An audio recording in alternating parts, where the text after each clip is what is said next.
Se tem uma coisa que eu já notei na minha vida é que um pensamento ruim puxa outro pensamento ruim. E o pior é que, na maioria das vezes, a gente só nota isso quando a tristeza já invadiu o nosso coração. Talvez você já tenha dito que tentou mudar, mas nada funcionou para você. E aí, depois de repetir essa mesma frase por diversas vezes, agora você já se convenceu de que não há mais motivos para lutar, especialmente porque a derrota parece sempre ser certa. A pergunta de hoje ela é muito direta. O que está governando a sua mente? A ansiedade, a autocomiseração, a autocondenação, o pessimismo ou Cristo?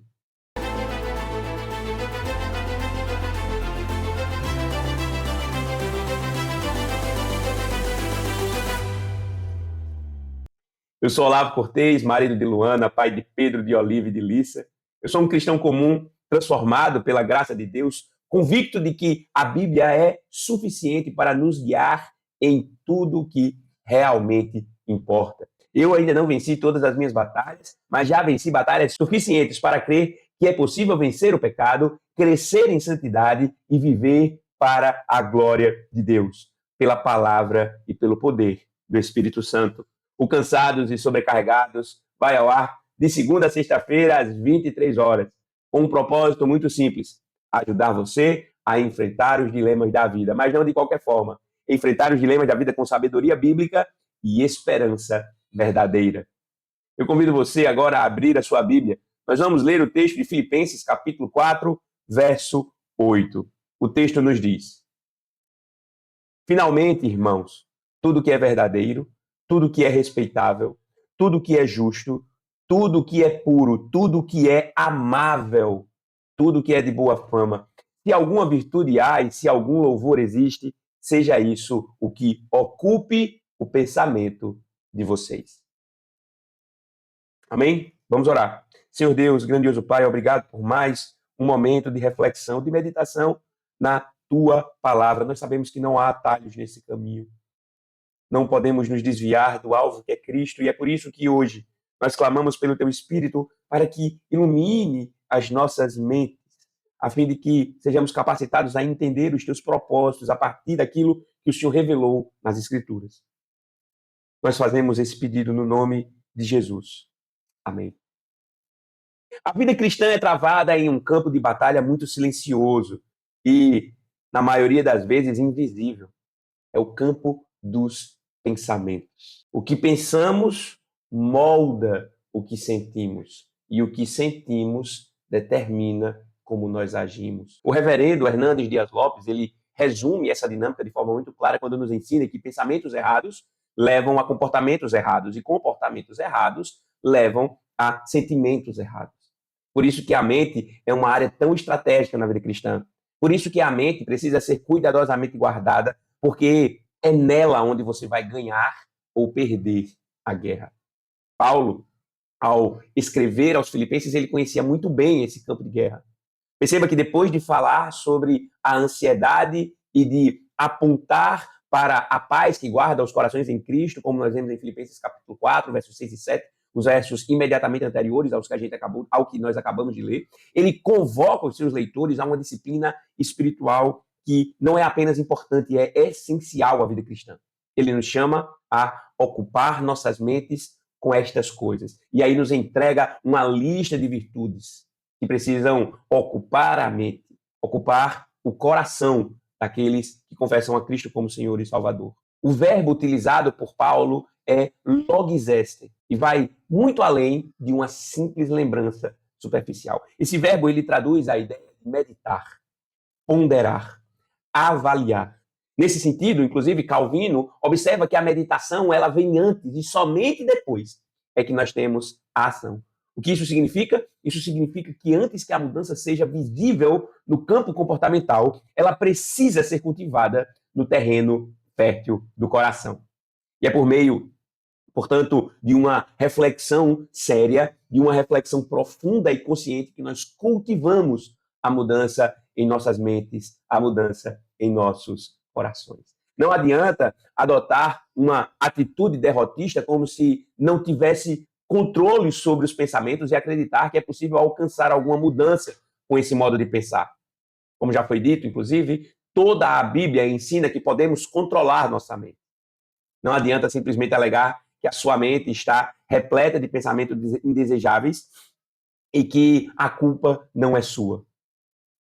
Esses pensamentos indesejáveis, eles não chegaram ali por acaso. Esses pensamentos derrotistas, eles não chegaram ali por acaso. E negar a sua responsabilidade e negar a existência deles não vai contribuir em absolutamente nada para uma verdadeira mudança em Cristo.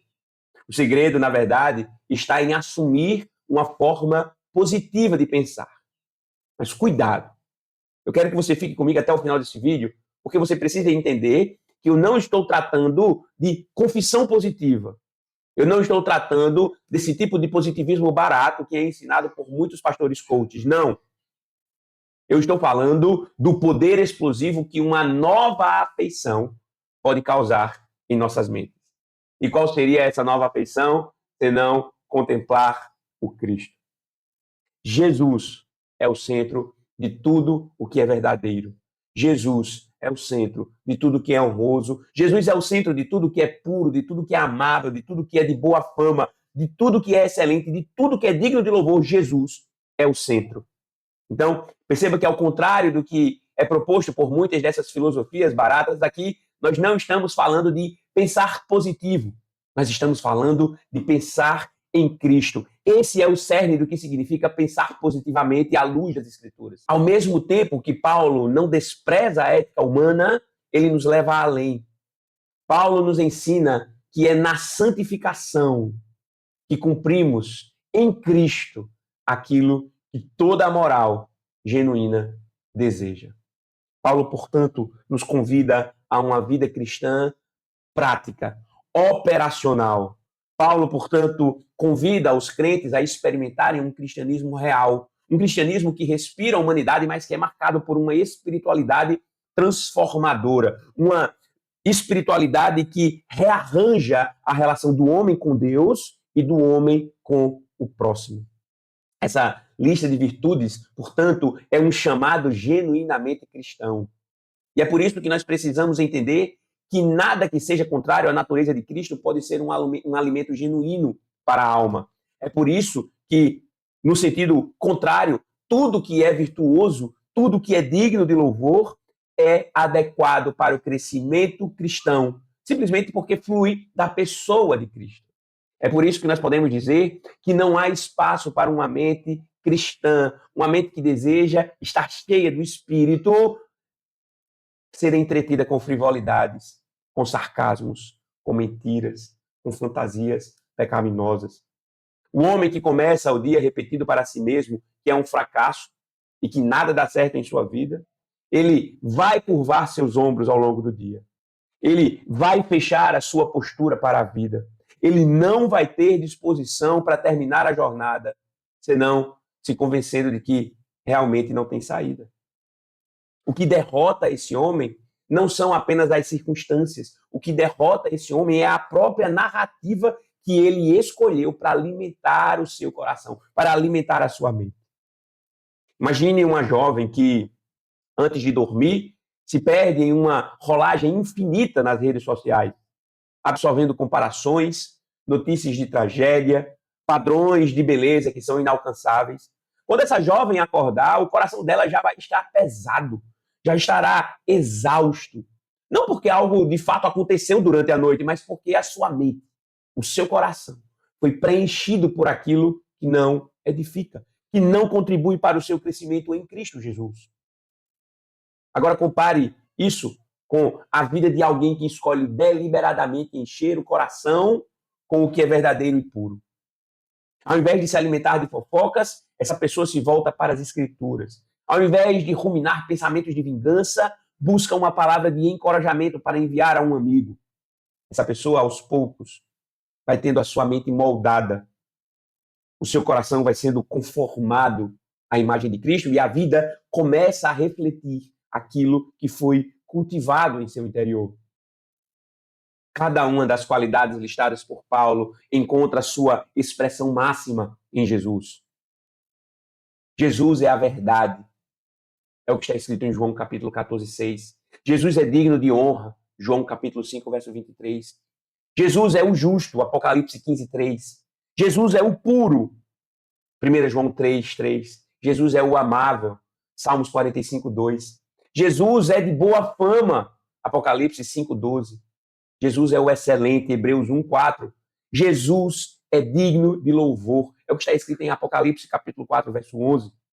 Portanto, perceba que não basta preencher a mente com ideias abstratas de virtude. É preciso fixar os olhos em Cristo, na encarnação perfeita de tudo aquilo que Paulo descreveu em Filipenses capítulo 4, verso 8. Você, inclusive, nesse momento, pode ter perdido a sua esperança de lutar contra os seus pecados, porque se convenceu diariamente de que não valia a pena tentar. Sua mente pode estar ancorada no desespero, e quanto mais você cede à autocondenação, mais você perde a capacidade de resistir ao pecado. O que aprisionava você não é apenas o pecado em si, mas essa mentalidade derrotista que não olha para Cristo e que acompanha a sua vida todos os dias. Esse é o efeito devastador daquilo que temos considerado como um pensar negativo. Esse pensar negativo, ou seja, um pensar que não olha para Cristo, que não olha para a expressão máxima das virtudes elencadas por Paulo em Filipenses 4:8, paralisa a fé e alimenta a incredulidade. A transformação acontece quando muda-se o foco. Como aconselharia Calvino, é preciso mover-se da meditação para a ação. Isso significa que é necessário confrontar os pensamentos autodestrutivos e substituí-los por Cristo. É exatamente o que Paulo nos descreve em Romanos capítulo 12, verso 2. Ele diz: transformem-se pela renovação da mente, para que experimente qual seja a boa, agradável e perfeita vontade de Deus. De forma prática, isso vai envolver disciplina espiritual. Envolve, como já foi dito, fechar portais de entrada para o mal. Envolve limitar o que entra pelos ouvidos. Envolve limitar o que entra por seus olhos. Envolve esvaziar os porões do coração, confessando os pensamentos tóxicos que têm atrapalhado e dificultado o seu relacionamento com Deus. Envolve cultivar hábitos intencionalmente cristãos, virtuosos. Lembre-se que não há neutralidade no campo do coração, no campo da mente. Se não ocuparmos nossas mentes com o que é de Deus, ela será ocupada pelo que é do mundo. E esse é o ponto central. A atitude de uma vida transformada começa na disciplina dos pensamentos. Como foi escrito pelo comentarista Werner de Boer, o novo relacionamento com Deus leva necessariamente a um novo relacionamento com as pessoas. E não para um relacionamento genérico, mas para um dia a dia muito concreto. Isso significa que ocupar a mente com Cristo não é fugir da realidade. Ocupar a mente com Cristo é, de fato, a forma mais real de enfrentar essa realidade dura que nos rodeia, e enfrentar essa realidade marcada pelo pecado. Por isso, verifique sua atitude. Pergunte-se onde sua mente corre nos momentos de dificuldade. Sua mente corre para a autodestruição, para a autocondenação, corre para a fantasia, para o desespero, ou será que a sua mente corre para Cristo? Ou será que você contempla o que é verdadeiramente puro, justo e amável? Fixe seus olhos em Cristo. Ocupe sua mente com Cristo. Só assim você vai descobrir que mudar é possível. Mudar é possível porque a mente moldada por Cristo transforma o coração. E o coração renovado transforma toda a vida cristã. Do ponto de vista prático, eu quero sugerir algumas tarefas que podem ajudar você nessa jornada. Primeiro, faça uma lista de Filipenses 4:8 e escreva como Jesus reflete cada uma dessas 8 qualidades que ali estão transcritas. Medite e ore sobre cada item. Talvez um por dia já seja suficiente. Comece a fechar os portais em sua mente. Liste 3 entradas de lixo mental. Talvez o feed do seu Instagram, talvez o feed do seu TikTok, talvez uma série da Netflix, talvez músicas que você tem ouvido, conversas maledicentes que você tem mantido. Feche os portais da sua mente ainda hoje. Esvazie os porões. Confesse diante do Senhor. 3 pensamentos recorrentes. Talvez você tenha convencido a sua mente de que você não consegue vencer o pecado. Talvez você tenha mantido em seu coração fantasias pecaminosas. Talvez você tenha vivido um ciclo de comparação constante. Substitua cada um desses pensamentos recorrentes por 3 verdades bíblicas sobre Cristo e sobre a sua identidade nele. Lembre-se, por exemplo, quando pensar que é derrotado, que você é mais que vencedor em Cristo Jesus. Lembre-se que você não vive em busca do aplauso dos outros, mas do reconhecimento de Cristo que já lhe foi conferido na cruz. Evite as comparações utilizando essas verdades. Lembre-se, quando estiver fantasiando de forma pecaminosa, que aquele momento de prazer instantâneo é muito, muito, muito menor do que todo o contentamento, alegria e prazer e deleite que você encontrará somente em Cristo Jesus. Lembre-se da regra dos 3 passos. Pare, ou seja, identifique o que leva você a pecar e saia da cena do pecado. Substitua, ou seja, leia Filipenses 4:8 mais uma vez. Faça uma oração de 30 segundos, contemple um atributo de Cristo, sobreviva a mais uma investida do pecado pelo poder do Espírito Santo que atua diretamente em seu coração. Lembre-se dos planos de emergência. Pratique, ou seja, realize um ato de amor concreto que contrarie o velho padrão estabelecido pelo velho homem que ainda habita em você. Talvez isso consista em mandar uma mensagem de encorajamento para alguém, talvez pedir perdão a alguém que você magoou, ou talvez oferecer a si mesmo para servir alguém. Se possível, memorize Filipenses 4:8, coloque no papel, coloque na tela do seu telefone, coloque num lembrete junto ao espelho do banheiro. Fixe-o em seu coração, em sua mente. Lembre-se das palavras de Calvino, a meditação precede a ação. Ao longo dos próximos dias, compartilhe apenas o que é verdadeiro, honroso, justo, puro, amável, de boa fama. Treine a sua mente para filtrar antes de falar. E, principalmente, seja intencional naquilo que você fala e compartilhe. Amém? Se essa mensagem falou ao seu coração, não guarde só para você. Compartilhe com alguém que precisa ouvir essa verdade hoje. Deixe também seu comentário aqui embaixo. E seu comentário pode ser uma palavra de gratidão, uma oração, talvez uma luta que você deseja colocar diante de Deus. Eu leio cada comentário e oro por sua vida. E se ainda não se inscreveu, se inscreva no canal e ative o sininho para não perder nenhum episódio. Não esqueça que amanhã às 23 horas tem mais uma dose de confronto e esperança, porque enquanto o mundo dorme, nós seguimos lutando contra o pecado e vivendo para a glória de Deus, pela palavra e pelo poder do Espírito Santo. Grande abraço, fique com Deus e até o nosso próximo encontro.